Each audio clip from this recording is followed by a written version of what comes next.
සුබ දවසක්. Hello turkey YouTube channel එකට ඔයාලා ගොඩක් ආදරයෙන් පිළිගන්නවා.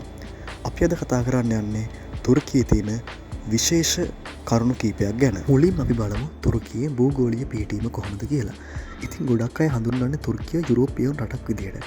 හැබැයි ඇත්තට මේක යුරෝපියානු රටක් නෙමෙයි.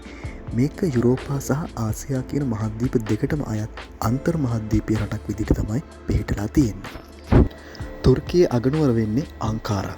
හැබැයි මේ විශාලම නගරය අංකාරා නෙමේ. තුර්කියේ විශාලතම නගරේ ඉස්තාම්බුල්. මේ ඉස්තාම්බුල් කියන නගරය ආසියා සහ යුරෝපා කියන මහද්වීප දෙකටම අයත් විදිහට තමයි පිහිටලා තියෙන්නේ.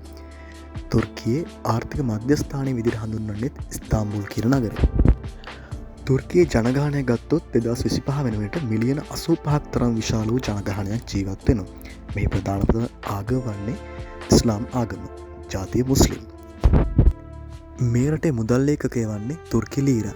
ඉතින් මේ ආර්ථිකය විශාල බරක් දරන්නේ සංචාරක කර්මාන්තය සහ නිෂ්පාදන කර්මාන්තය.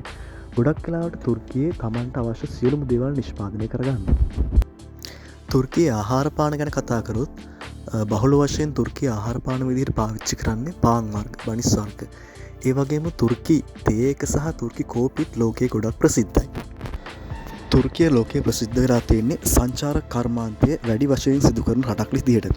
ඉතින් ලෝකයේ ලස්සනම ස්ථාන කිහිපයක් තුර්කියේ පිහිටලා තියෙනවා. රටවල් සංචාරය කරන කෙනෙක් අනිවාර්යයෙන්ම තුර්කිය සංචාරය කිරීමට අමතක කරන්නේ නැහැ.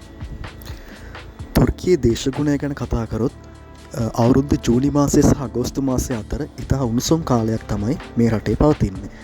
ඉතින් ශීත කාලේ පටන් ගන්නවා නොවැම්බර් මුල වෙනකොට සහ පෙබරවාරි වෙනකන් එම කාලය දීර්ඝ වෙනවා. තුර්කියේ ජනප්‍රියම ක්‍රීඩාව වන්නේ ෆුට්බෝල්. මීට අමතරව බාස්කට් බෝල්, රෙස්ලිං වැනි ක්‍රීඩාත් තුර්කි රටේ ජනප්‍රියයි. ඉතින් මේ වගේ තවත් වැදගත් කරුණු දැනගන්න දිගටම අපිත් එක්ක එකතු වෙලා ඉන්න. අපිව සබ්ස්ක්‍රයිබ් කරලා අපට සහයෝගයක් දෙන්න. ස්තුතියි. ඊළඟ වීඩියෝ එකකින් හමු වෙමු.